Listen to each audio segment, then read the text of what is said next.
الحمد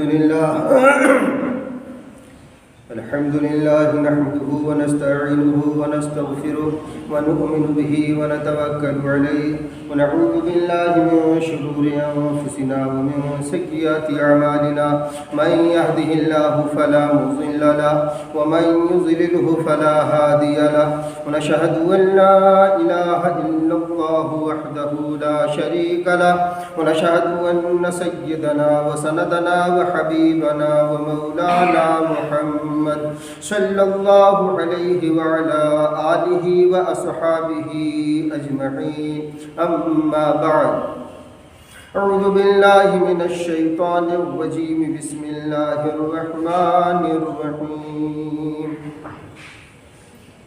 إن الله مع الصابرين سبحان ربك رب العزة عما يصفون وسلام على المرسلين والحمد لله رب العالمين درود پاک ہم سب عبادت کی نیت سے پڑھیں اللهم صل علی محمد وعترته بعدد كل معلوم لك. پچھلے ہفتہ بتایا گیا تھا کہ اللہ کی عبادت کی حلاوت کن کو ملتی ہے. اللہ کی عبادت کی چاشنی، اللہ رب العزت کی یاد کس کو نصیب ہوتی ہے؟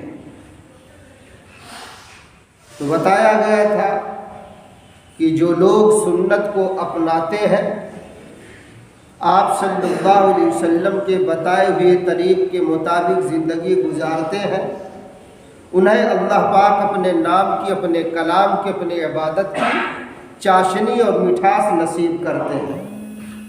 دعا فرمائیے ہم سب کو اللہ رب العزت اپنے نام کی، اپنے کلام کی چاشنی نصیب فرما دے. اسی لیے کہ اللہ والے کہتے ہیں سمجھتا ہے کہ کیوں جاتی نہیں ہے تیری منمانی. یہ جو منچاہی زندگی لوگ گزار رہے ہیں، رب چاہی زندگی کی فکر نہیں کر رہے ہیں، اس پر انہوں نے کہا تھا سمجھتا ہے کہ کیوں جاتی نہیں ہے تیری منمانی، محبت کی حقیقت ہی ابھی تو نے نہیں جانی. یعنی جس دن اللہ کی محبت ہمارے آپ کے قلب میں احساس جگہ دے گی تو ہمیں اور آپ کو فوراً اللہ کے نام کی اور کلام کی مٹھاس محسوس ہو جائے گی.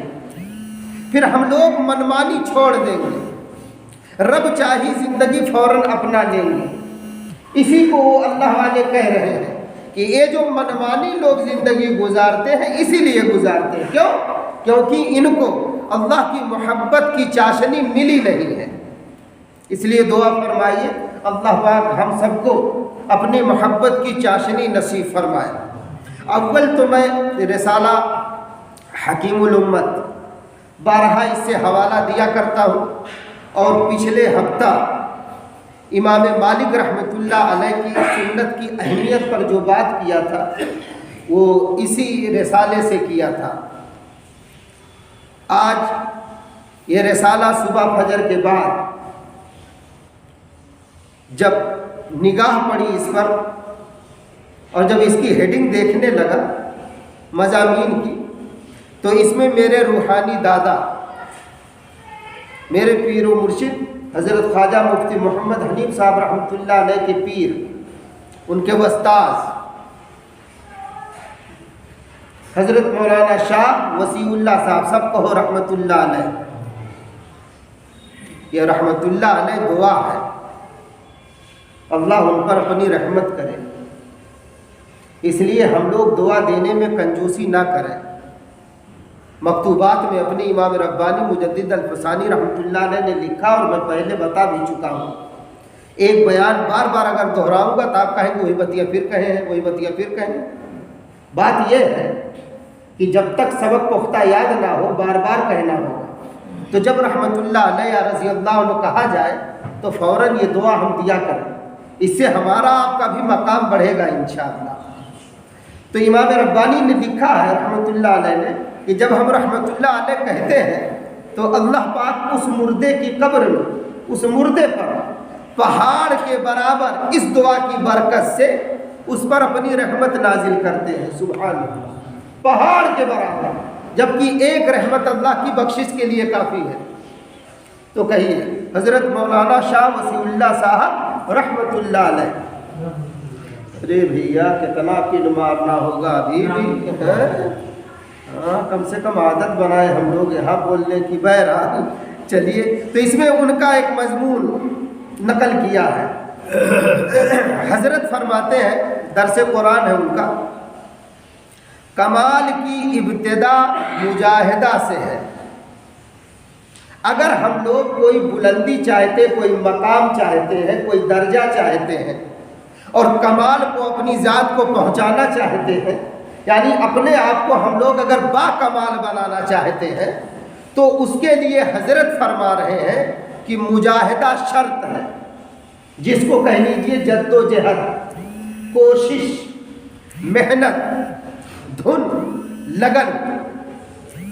کسی بھی کمال کو حاصل کرنے کے لیے مجاہدہ شرط ہے، محنت شرط ہے. اب اگر ہم لوگوں کو ولی اللہ بننا ہے تو ظاہر سی بات ہے گناہ چھوڑنا پڑے گا، نفس پر زور دینا پڑے گا، دل کو تھامنا پڑے گا، غلط جذبات کو دبانا پڑے گا. جیسا کہ پچھلے ہفتہ حضرت مرشد رضی اللہ عنہ کا واقعہ بیان کیا گیا کہ باوجود اس حسین و جمیل عورت کی آپ کے دل میں تڑپ تھی، طلب تھی، چاہت تھی، دونوں میں عشق و محبت تھی. لیکن جب اللہ کا فرمان آ گیا کہ مشرک سے، بے ایمان سے، غیر ایمان والی عورت سے کوئی ایمان والا شادی نہیں کر سکتا، تو حضرت مرشد رضی اللہ عنہ فوراً وہیں رک گئے. اس کو کہتے ہیں مسلمان، اس کو کہتے ہیں ایمان والا. تب یہ لوگ با کمال ہوئے ایمانی لائن سے، روحانی لائن سے. پھر انہیں اللہ کے ہاں ایک مقام ملا، ایک درجہ ملا، جس پر اللہ پاک نے کہا کہ یہ ساری جماعت جنتی ہے. کس کی؟ صحابہ کی. کیوں یہ کمال کو پہنچے؟ انہوں نے مجاہدہ کیا، جد و جہد کیا، حضرت نبی پاک صلی اللہ علیہ وسلم کے ساتھ تن من دھن کی بازی لگا دیا. اسلام کی خاطر، اللہ کی خاطر، نبی کی خاطر اپنے آپ کو، بال بچوں کو، آل مال کو سب قربان کر دیا. تب اللہ نے کہا یہ میرے ہیں، میں ان کا ہوں، ان سے میں راضی، یہ مجھ سے راضی، رضی اللہ عنہ ورضوا عنہ. تب خوشنودی کا پروانہ اللہ نے دیا. کب دیا؟ بہت مجاہدہ، بہت جد و جہد، بہت کوشش کرنے کے بعد انہیں یہ مقام ملا. اب ہم لوگ چاہتے ہیں ہم کچھ کریں نا، تو ایسا نہیں. ہر ولی اللہ اپنی جد و جہد سے، اپنی محنت سے، اپنے مجاہدے سے اللہ کے یہاں قرب پایا ہے. اس لیے ہم لوگ بھی اگر قرب چاہتے ہیں، اللہ کے ہاں اگر کوئی درجہ چاہتے ہیں، تو سب سے پہلے اپنے غلط جذبات پر قابو پانا ہوگا. الٹی سیدھی سوچ سے ہمیں آپ کو بچانا ہوگا. بچیں گے کیسے؟ یہ پوچھنا پڑے گا. دل لگتا کیسے اللہ سے؟ یہ پوچھنا پڑے گا. نماز میں جی نہیں لگتا، یہ بیماری ہے، پوچھنی ہوگی. قرآن کی طرف طبیعت نہیں چلتی، پوچھنی پڑے گی. درود میں طبیعت نہیں چلتی، پوچھنی پڑے گی. ماں باپ کا چہرہ اچھا نہیں لگتا، پوچھنا پڑے گا. بیماری ہے. بیوی کے پاس جاتے ہیں گھبراہٹ ہوتی ہے، بولنے کو جی نہیں چاہتا، بیماری ہے، پوچھنا پڑے گا. بھائی کا چہرہ اچھا نہیں لگتا، بڑا بھائی جیسے باپ کا ادب کرتے ایسے کرنا چاہیے، نہیں اس کا چہرہ اچھا لگتا، دیکھتے ہیں تو غصہ آتا، بیماری ہے، اندر شیطان پنپ رہا ہے، پوچھنا پڑے گا. علاج نہیں کریں گے برباد ہو جائیں گے، اور خود اپنی بربادی کے ساتھ بعض دفعہ ایسا ہوتا ہے کہ گھر بھی ہم برباد کر لیتے ہیں. پھر سمجھ میں آتا ہے اوہو یہ کیا ہو گیا. اس لیے حضرت فرماتے ہیں کہ کمال کی ابتدا مجاہدہ سے ہوتی ہے. اب جب ہم کمال کی طرف بڑھیں گے، مجاہدہ کریں گے، باکمال شخصیتیں جو بھی گزری ہیں، باکمال شخصیتیں، ان پر شیطان کی نفس کی نظر رہی ہے، دشمن کی نظر رہی ہے. اور یہ پہلی بات نہیں ہے، اور یہ پہلی شخصیت کے ساتھ نہیں ہوگا، یہ بہت پرانے سے چلا آ رہا ہے. جب کوئی باکمال شخصیت ابھر کر اپنی قوم میں آتی ہے تو قوم میں تو کچھ حاسد پیدا ہوتے ہی ہیں، کچھ غیر قوم والے بھی پیدا ہو جاتے ہیں.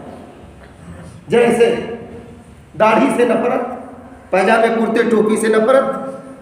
اب آپ کا ہے غیر لوگ نفرت کر رہے ہیں، دیکھ کے جل رہے ہیں. اجی غیر کو چھوڑ، تو کیوں نہیں پہنتا پائجامہ کرتا؟ تو کیوں نہیں داڑھی رکھتا؟ تو کیوں نہیں مسجد میں آتا؟ تو کیوں اپنے ماں باپ کا نافرمان ہے؟ تو کیوں تلاوت نہیں کرتا؟ تو کیوں نہیں اپنے اللہ نبی سے دل لگاتا؟ غیر کی شکایت کر رہا ہے اور ساری کمیاں اپنے اندر موجود ہیں. تو یہ تو ہمیں اپنا جائزہ لینا ہے نا کہ ترقی رکی کیوں ہے، ہم کمال کو کیوں نہیں پہنچ رہے ہیں، ہم اللہ کے قریب کیوں نہیں ہو رہے ہیں. اور جو لوگ ہوئے، شیطان کی الغار ہوئی اور شیطان نما لوگوں نے ان پر الغار کی. یہی نہیں، ان کے گھر تک کو تباہ کرنا چاہا، برباد کرنا چاہا. لیجئے حضرت کی برکت سے ایک واقعہ یاد آ گیا، ایک مشہور تابعی کا سنا دو.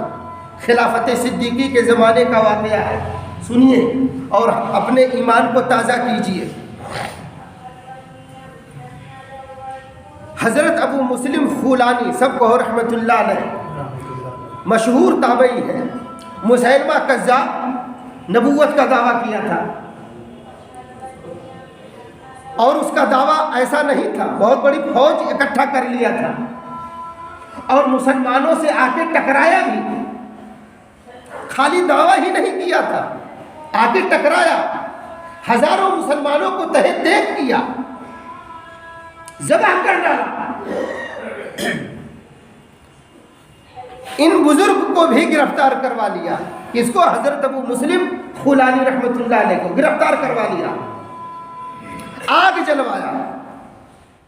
جب آگ دہکنے لگی تب کہا میرا کلمہ پڑھ لو، مجھے نبی مان لو، نہیں تو جلتی آگ میں بھی ڈال دوں گا. تو حضرت ابو مسلم کا ایمان ہمارے آپ جیسا ایمان نہیں تھا، وہ باکمال شخصیت میں سے تھے، وہ کمال کو پہنچے ہوئے تھے، ان کا ایمان کمال کو پہنچا ہوا تھا. اللہ کا قرب انہیں حاصل تھا، اللہ کی دوستی حاصل تھی. اور جس کو اللہ کی دوستی حاصل ہو جاتی ہے، قرآن کہتا ہے وَهُوَ يَتَوَلَّى الصَّالِحِينَ، نیکوکاروں کا سرپرست اللہ ہے. اللہ دیکھیے کیسے سرپرستی اللہ پاک فرما رہے ہیں. ایک پوری ٹیم، پوری فوج یہ منظر اسی کی دیکھ رہی ہے کہ اب انہیں آگ میں ڈالا جا رہا ہے، شاید یہ کلمہ محمد سے توبہ کر لیں. تو کہا مان جاؤ، جان بخش دی جائے گی. تو حضرت ابو مسلم نے کہا یہ نہیں ہو سکتا، یہ وہ نشہ نہیں جسے ترشی اتار دے. پچھلے ہفتہ سنایا تھا نا حضرت مولانا شاہ اشرف علی تھانوی رحمت اللہ علیہ کی ایک بات کہ اولیاء میں تم دو باتیں دیکھو، ایک تو یہ علوم نبوت کی روشنی، دوسری محبت خداوندی کی گرمی. یہاں دیکھو اللہ کی محبت کی گرمی حضرت ابو مسلم کے دل میں کیسی سمائی ہوئی ہے. ارے سمائی نہیں، چھائی ہوئی ہے. کیا مستی ہے، کیا جذبہ ہے. آگ جل رہی ہے، دہک اٹھی، شعلے بھڑک اٹھے، یقین ہے کہ ڈال دیا جاؤں گا. کہا پھر جاؤ کلمے سے. کہا نہیں، میں اسلام سے پیچھے نہیں ہٹوں گا، میں اپنے اللہ اور اپنے نبی محمد صلی اللہ علیہ وسلم سے غداری ہرگز نہیں کر سکتا. تو آگ میں ڈال دیا گیا. آگ میں جب ڈال دیے گئے تو اب جتنے دشمنان رسول تھے، دشمنان خدا سے تھے، وہ سب دیکھ رہے ہیں. اب جلے کی تب جلے، اب مرے کی تب مرے، اب چیخیں گے کی تب چیخیں گے. ادھر اللہ کا حکم آ گیا جیسے حضرت ابراہیم علیہ السلام کے لیے آیا تھا. ہاں اسی کو کہا نا اس شاعر نے، آج بھی ہو جو ابراہیم سا ایمان پیدا، آگ کر سکتی ہے اندازے گلستہ پیدا. ابراہیم علیہ السلام جیسا ایمان تو نہیں تھا چونکہ وہ خلیل تھے، پیغمبر تھے، لیکن بہت سی صفات جو مومنوں کی ہوتی ہیں، اللہ کے ہاں جو مقبول ہوتی ہیں، وہ ساری صفات حضرت ابو مسلم میں تھیں، جس کی بنیاد پر آپ نے اللہ کی طاقت کی گہار لگائی کہ اللہ تو دیکھ رہا ہے، حق اور باطل کی ٹکر ہے، مدد اپنی تو بھیج دے۔ جب کوئی سچا مسلمان، جب کوئی سچا مومن زمین کے کسی بھی خطے میں موجود ہو، زمین کے کسی بھی ٹکڑے پر ہو، جب وہ درد دل سے اللہ کی طاقت کو پکارتا ہے تو اللہ پاک کو ایسے پر رحم آتا ہے۔ ہم نے تو پکارنے چھوڑ دیا، ہم تو ان کی میں پڑ گئے، ان کی شکایت، اس سے قوم کا بھلا نہیں ہوتا اور نہ ہمارا آپ کا ہوگا۔ دیکھیے تھوڑی دیر کے بعد حضرت ابو مسلم باہر آئے، آگ جل رہی ہے، ان کو کچھ نہیں ہوا تو سب ششدر رہ گئے۔ محیر الوقول بات، عقلوں کو دنگ کرنے والی، کیا ہے یہ جلے نہیں، جبکہ اس شعلے کی گرمی، تپش بہت دور سے سمجھ میں آ رہی ہے اور انہیں آگ نے کچھ نہیں کیا۔ تو مسیلمہ کذاب جو جھوٹا نبوت کا دعویٰ کیا تھا، وہ ڈر گیا کہ کہیں اور لوگ انہیں کے پیچھے نہ پھر جائے، اور پھرے لوگ پھرے۔ اس کرامت کو دیکھ کر کچھ لوگ ایمان لائے، کچھ جو مرتد ہو گئے تھے وہ پھر سے کلمہ پڑھے۔ بہرحال ایک زمانے کے بعد حضرت ابو مسلم سب کو رحمت اللہ علیہ آئے حج یا عمرہ کے لیے، مدینۃ المنورہ پہنچے۔ مسجد نبوی میں آپ دعا وغیرہ میں لگے ہوئے ہیں۔ حضرت عمر رضی اللہ عنہ کی نگاہ پڑی، نووارد مہمان دیکھا تو کہا کہ آپ کہاں سے آئے ہیں؟ کہا یمامہ سے۔ تو کہا ارے یمامہ میں مسیلمہ کذاب نے ایک آدمی کو گرفتار کروایا تھا اور آگ جلوا کے اس نے اسی میں ان کو ڈلوا دیا تھا، اس آدمی کا کیا بنا؟ تو حضرت ابو مسلم رحمۃ اللہ علیہ رونے لگے اور کہا عمر وہ مسلمان میں ہی ہوں، وہ ابو مسلم میں ہی ہوں، اس نے مجھے ہی آگ میں ڈالا تھا۔ تو کہا چلو چلو تمہارا تو انتظار ہو رہا ہے، خلیفہ رسول صلی اللہ علیہ وسلم تمہارا انتظار کر رہے ہیں، چلو تمہاری ملاقات کراتے ہیں۔ گویا کہ بادشاہ وقت سے ملاقات کرائی جا رہی ہے، ایمان کی برکت سے لے کے آئے دربار صدیق میں اور کہا کہ میرے پیارے دوست یہ وہ مسلمان ہے کہ اگر اس کی ایمان کی کیفیت آپ سنیں گے تو فوراً ان کے ایمان کی برکت سے حضرت ابراہیم علیہ السلام کے ایمان کی یاد تازہ ہو جائے گی۔ سبحان اللہ کہیے۔ پھر ساری رودات سنے، سب نے ان کے ماتھے پر بوسہ دیا، گلے لگائے۔ حضرت ابوبکر صدیق رضی اللہ عنہ نے فرمایا جب تک اس امت میں ابو مسلم جیسے ایمان رکھنے والے لوگ موجود رہیں گے تب تک اس امت پر کوئی ظالم حکمرانی نہیں کر سکتا۔ لیکن ہائے ہائے آج تو ہر طرف ظالم ہی ظالم، حکمران تو چھوڑیے افسران ظالم بنے اور ہر ایک ظالم نظر آ رہا۔ ارے پہلے تو اپنے اندر کا ظلم تو دیکھیں، کہیں ایسا تو نہیں ہم اپنے بال بچوں پر ظلم کر رہے ہیں، بیوی پر ظلم کر رہے ہیں، ماں باپ پر ظلم کر رہے ہیں، پاس پڑوسیوں پر ظلم کر رہے ہیں، کہیں ایسا تو نہیں لوگ ہم سے دکھی ہیں۔ اس لیے کہ امی عائشہ رضی اللہ عنہا نے ایک مرتبہ پوچھا پیارے آقا سے کہ آپ کو تکلیف کس سے زیادہ ہوئی؟ پیارے آقا صلی اللہ علیہ وسلم نے کہا عائشہ کیا بتاؤں، یہ دو کمینے ایسے ہیں، ابو لہب عقبہ ابن ابو معیط۔ یہ عقبہ بن ابو معیط جو ہے یہ ہمارے آپ کے نبی صلی اللہ علیہ وسلم نماز پڑھ رہے تھے، ایک دفعہ ابو جہل کے کہنے پر یہی وہ جھڑی لا کے رکھا تھا اونٹ کی، اور اونٹ کی وہ جھڑی اتنی نہیں ہوتی، جو لوگ دیکھیں باہر گئے اچھی طرح جانتے ہیں، سجدے کی حالت یہ وہ کمینہ تھا۔ پیارے آقا فرما رہے عائشہ ابو لہب اور عقبہ یہ دونوں کمینے مجھ کو اتنا ستائے ہیں، اتنا دکھ دیے ہیں، چونکہ یہ میرے پڑوسی تھے، رات کے سناٹے میں، رات کی تاریکی میں یہ دونوں بدبخت میرے گھر کے سامنے کچرا لا کے رکھ دیتے تھے، گندگی لا کے رکھ دیتے تھے مجھے تکلیف پہنچانے کے لیے۔ عائشہ میں مجبور ہو گیا تھا ان کے حق میں بد دعا کرنے کے لیے۔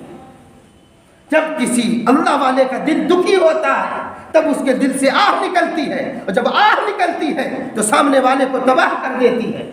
اس لیے ہم کسی کا دل دکھی نہ کریں۔ ابو مسلم بھی اسی میں سے تھے۔ چند لوگ ان کے حاسد بن گئے۔ جب ایسا ایمان، ایسی عزتیں، ایسی شہرتیں جب ہاتھ لگی تو دشمن ظاہر سی بات اب حسد کرے گا، جلن رکھے گا۔ چونکہ بادشاہ وقت تک پہنچ ہو چکی ہے، حضرت ابو بکر تک پہنچ ہو چکی ہے رضی اللہ عنہ، تو ایک عورت پہنچ آئی ان کا گھر بگاڑنے کے لیے۔ تبھی کہا نا ان اللہ مع الصابرین، بے شک اللہ ساتھ ہے صبر کرنے والوں کے۔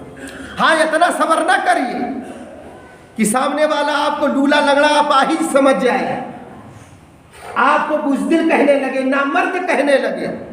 ایسا بھی صبر نہ کریں، منہ توڑ جواب بھی دے دیں تاکہ لگے آپ کے بازو میں کچھ زور ہے۔ مومن دم خم رکھتا ہے لیکن فتنہ اور فساد سے دور رہتا ہے اور لوگوں کو بچاتا ہے، اس لیے بزدلی کا ثبوت نہ دیں۔ دیکھیے ابو مسلم کیا کر رہے ہیں۔ جب گھر پہنچے تو دیکھا بیگم صاحبہ منہ پھلائے بیٹھی ہیں عجیب و غریب انداز میں۔ حضرت حیران کہ ارے میری بیوی اتنا مجھ سے محبت کرتی تھی، لکھا ہوا ہے کتاب میں کہ یہ ایسے تھے کہ جس وقت گھر میں پہنچتے تھے سلام کرتے تھے، بیگم صاحبہ دوڑ کے آتی تھی، اپنے ہاتھ سے ان کا جوتا نکالتی تھی اور جب جاتے تھے تو اپنے ہاتھ سے پہناتی تھی۔ یہ محبت کی نہایت اعلیٰ قسم کی یہ نشانی ہے۔ ورنہ عورتیں ہماری انہوں تھے روز ہر دم 10 دن یہاں جہاں کتنا تمہیں جوتا چپل پہنا ہے، ہاں ہر دم آنا جانا لگا ہے، کتنا ہم جوتا چپل تو کا پہنا ہے، اپنا پہنا اپنا سنبھالا لڑکر یا آپ کو سنبھالا، ہاں ہماری تو ایسے کہہ دیں گے، لیکن وہ ایسی نہیں تھی۔ ہم لوگ اصل میں محبت دیے بھی نہیں ہیں، دوسرے کس سے سنتے ہیں تو لار اتنی بڑی بڑی ٹپکنے لگتی، اپنی بیوی کو محبت دینا نہیں جانتے۔ ایک آدمی اپنی بیوی سے کیا کہہ رہا ہے، فلاں کی عورت ہے اتنا لاجواب کپڑا پہنتی ہے، ان کی امی ہم کاؤ بتائیے۔ دیکھ رہے ہیں بیوقوفی کی حد۔ ارے اس کا شوہر اس کو پہنا رہا ہے، تم بھی تو شوہر ہو، تم وہاں کہہ رہے ہو اور یہاں کیوں نہیں پہناتے، اس کو بھی پہناؤ۔ ایسے بے حیا بغیرت جب پیدا ہے کس کو آپ سمجھائیں۔ وہی نواب صاحب والا حال، لکھنؤ کے نواب صاحب مشہور ہے، محل میں سانپ نکل آیا، سانپ کیڑا، تو ساری نوکرانیاں ساری رانیاں چیخنے لگی، باہر سے مرد بلاؤ، باہر سے مرد بلاؤ، سانپ کو مارے، کیڑا کو مارے، باہر سے مرد بلاؤ، باہر سے مرد۔ اتنے میں نواب صاحب بھی چیخنے لگے، باہر سے مرد بلاؤ، باہر سے مرد بلاؤ، مارے سانپ کو، مارے سانپ کو۔ تو ایک رانی نے کہا کہ نواب صاحب ماشاءاللہ آپ بھی تو مرد ہیں، آپ یہ کیوں کہہ رہے ہیں باہر سے مرد بلاؤ، باہر سے مرد بلاؤ؟ ارے ہم عورتیں ہیں اس لیے یہ نعرہ لگا رہے ہیں، آپ بھی کہا میں بھول گیا تھا۔ ایسے ہم بھی بھولے ہیں اپنی حقیقت۔ ہوش میں آؤ، ہوش کے ناخن لو، اپنی حقیقت پہچانو اور آؤ اللہ سے صلح کرو۔ دیکھو ابو مسلم کا گھر تباہ کر رہے ہیں، ایسے لوگ تباہ کر رہے ہیں آج کل، یہاں لڑانا وہاں لڑانا، ان سے شکایت ان سے شکایت، اس مجلس کی بات وہاں، وہاں کی بات یہاں، یہی بس کام رہ گیا۔ اور ادھر پیارے آقا کیا کہہ رہے ہیں، لا يدخل الجنت قطاع، چغل خور جنت میں نہیں جائے گا۔ اگر ہم آج چغل خور ہے تو جلدی سے توبہ کر لیں، انشاءاللہ معافی ہے۔ اب دیکھیے ایک عورت نے آ کے کہا ان کی عورت سے، ابو مسلم خولانی رحمۃ اللہ علیہ، جب بھی وقت ہے گھبرائے نہیں، 6 منٹ انشاءاللہ بات پوری مکمل کر لوں گا۔ تو کہا کہ سنو آپ کے میاں اتنے پہنچے ہوئے ہیں کہ بادشاہ وقت تک پہنچ ہے، اور آپ کے گھر کا حال یہ ہے بالکل فقیر جیسا، نہ قاعدے کا برتن ہے، نہ دیکھو چٹائی ہے، نہ یہ ہے فلاں ہے ڈھلاک ہے، بتاؤ ایسی عشرت کی کوئی چیزیں نہیں ہے، جبکہ آپ کا شوہر اتنا پہنچا ہوا ہے۔ تو کہا کہ ہاں بڑی بھی آپ تو صحیح کہہ رہے ہیں۔ کہا ٹھیک ہے آج آئے تو ان سے مانگ کرو، یہ مرد ایسے ہوتے ہیں، بس اپنا خالی ادھر ادھر واہی تباہی میں پڑے رہتے ہیں، ہم لوگوں کو بھولے رہتے ہیں۔ بس ان کے دل دماغ میں گندگی آ گئی اور وہ منہ پھلائے بیٹھی ہیں۔ حضرت ابو مسلم رحمۃ اللہ علیہ جب آئے تو دیکھا تو سمجھ گئے، کہا میری بیوی کا دل کسی نے گندا کر دیا ہے، اسی وقت ہاتھ اٹھائے، دیکھیے کس سے فریاد کر رہے ہیں، اسی وقت ہاتھ اٹھائے کہ اے اللہ، جس کسی نے بھی میرا گھر توڑا ہے، بگاڑا ہے، میری بیوی کا دل دماغ خراب کیا ہے، تو اسے اندھا کر دے۔ اتنا کہنا تھا کہ بیگم صاحبہ بھی ڈرنے لگی، چونکہ تہجد میں رونا دھونا، ان کا تقویٰ سب کچھ انہیں پتہ تھا، اس لیے ڈر گئی۔ تو ابھی مان نہیں رہی ہیں، ابھی کیا کہہ رہی ہیں؟ اے بیٹا، اپنے بیٹے بلا رہے، یہاں جا کے دیکھو پھلا کی امی کی آنکھ صحیح سلامت ہے یا نہیں ہے۔ یہ دیکھ رہے ہیں بیوی، اتنے بڑے بزرگ کی بیوی، یقین نہیں۔ تو بیٹا گیا دیکھنے، محلے کی بات تھی، دیکھ کے آیا، کہا ارے امی جان وہ تو اندھی ہو گئی ہیں۔ تب یہ ڈری کہ بد دعا لگ گئی ہے، اتنے کے بعد اب یہ ڈری، تب کیا کہہ رہی ہیں؟ معاف کر دیجئے، کھسیانہ آدمی ایسے ہے ہوتا ہے، اللہ نہ کرے ہم سب کو یہ ذلت اٹھانی پڑے۔ ہاں، ذلیل نہ بنے، عزت والے بنے، اور عزت کہاں سے ملتی ہے؟ اللہ کے در سے ملتی ہے، اس لیے اسی در پر جھولی کو پھیلائیں، ورنہ ایسے حسد کرنے والے، دشمنی کرنے، ایسے ہم سے آپ سے نہیں، پرانے سے چلے آ رہے ہیں، ان پر نہ دیکھیں۔ اس لیے حضرت خواجہ کہتے تھے چند لوگ اس طرح کے ہوں گے، ان کو بالائے طاق رکھنا، اپنے کام میں لگے رہنا، یہ کام میں رکھنا ڈالنے کے لیے آتے ہیں، تمہیں کمزور کرنے آتے ہیں، ان کی باتوں میں دم خم نہیں ہوتا۔ اب دیکھیے، کہا معاف کر دیجئے، اس بیچاری سے غلطی ہو گئی تھی۔ تو حضرت نے کہا دیکھو بیگم، آپ کی وجہ سے میں اب اس کو معاف کرتا ہوں، ورنہ معاف نہ کرتا۔ کہا نہیں معاف کر دیجئے۔ کہا ٹھیک ہے، معاف کر دیا۔ کہا پھر سے دعا کر دیجئے اس کے حق میں۔ لکھا ہے پھر حضرت نے دعا کے لیے ہاتھ اٹھائے کہ اے اللہ، میری بد دعا کے اثر سے آپ نے اس کی آنکھ کی روشنی لے لی تھی، اب میں آپ ہی سے درخواست کرتا ہوں اس کی روشنی واپس لوٹا دیجئے۔ سبحان اللہ، گھر تباہ ہونے سے بچ گیا۔ لیکن دوستو ہم صبر کریں، صبر کہاں تک ہو یہ بھی پوچھ لیجئے، کیسے کیا جائے یہ بھی پوچھئے، اور صبر کرنے والوں کے ساتھ اللہ کی طاقت ہے، اور اللہ کی طاقت اسی کے ساتھ ہوتی ہے جو نیک ہوتا ہے، جو نیک ہوتا ہے، شریعت کا پابند ہوتا ہے، نماز تلاوت کا پابند ہوتا ہے۔ اب ہم لوگوں میں کتنی پابندی ہے یہ ہم لوگ دیکھیں۔ اس وقت ملک کا عجیب و غریب حال ہے، وہ چاہے الیکشن کو لے کر ہو، چاہے کوئی بھی حال ہو، لیکن ہم اور آپ شریعت و سنت کا دامن اپنے ہاتھ سے نہ چھوڑیں، شریعت و سنت کو مضبوطی سے پکڑیں، اللہ کے در پر آئیں اور اللہ سے مانگیں کہ اے اللہ، جو ملک کی فضا خراب کرتے ہو، کوئی بھی ہو، اگر اس کے حق میں ہدایت آپ نے لکھ دی ہے تو دے دیجئے، ورنہ پکڑ فرما لیجئے، اور ہمارے ملک کو امن و امان کا گہوارہ بنائیے۔ ملک سلامت رہے گا تو ہم آپ سلامت رہیں گے۔ ہر مذہب کا رہنے والا یہاں آسانی کے ساتھ اپنے مذہب پر عمل کر سکتا ہے، یہ نئی بات نہیں ہے، پرانی بات ہے۔ یہاں بدامنی پیدا کرنے کے لیے کچھ ایسے ابلیس کے کارندے آ جاتے ہیں جو ہمارے آپ کے ایمان سے، ہمارے آپ کے اخلاق سے، ہمارے آپ کے معاشرے سے جو کھلواڑ کرتے ہیں، کھیل کھیلتے ہیں۔ اس لیے دعا فرمائیے اللہ پاک ان کے کھیلوں کو ناکام کر دے، ہم سب کو کامیاب کر دے۔